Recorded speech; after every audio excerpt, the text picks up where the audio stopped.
பிஸ்மில்லாஹிர்ரஹ்மானிர்ரஹீம். சகல தீங்கிலிருந்தும் பாதுகாக்கும் துவா.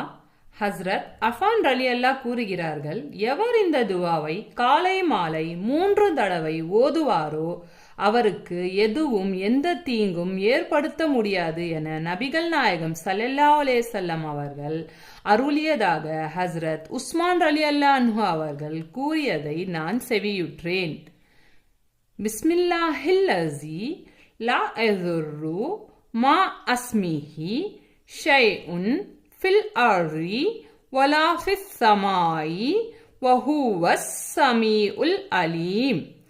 அல்லாவின் திருப்பெயரால் ஆரம்பிக்கிறேன். அல்லாவின் பெயரின் பலனால் வானத்திலும் பூமியிலும் எந்த கெடுதியும் எனக்கு ஏற்படாது. மேலும் அல்லாஹ் கேட்பவனாகவும் அறிபவனாகவும் இருக்கின்றான்.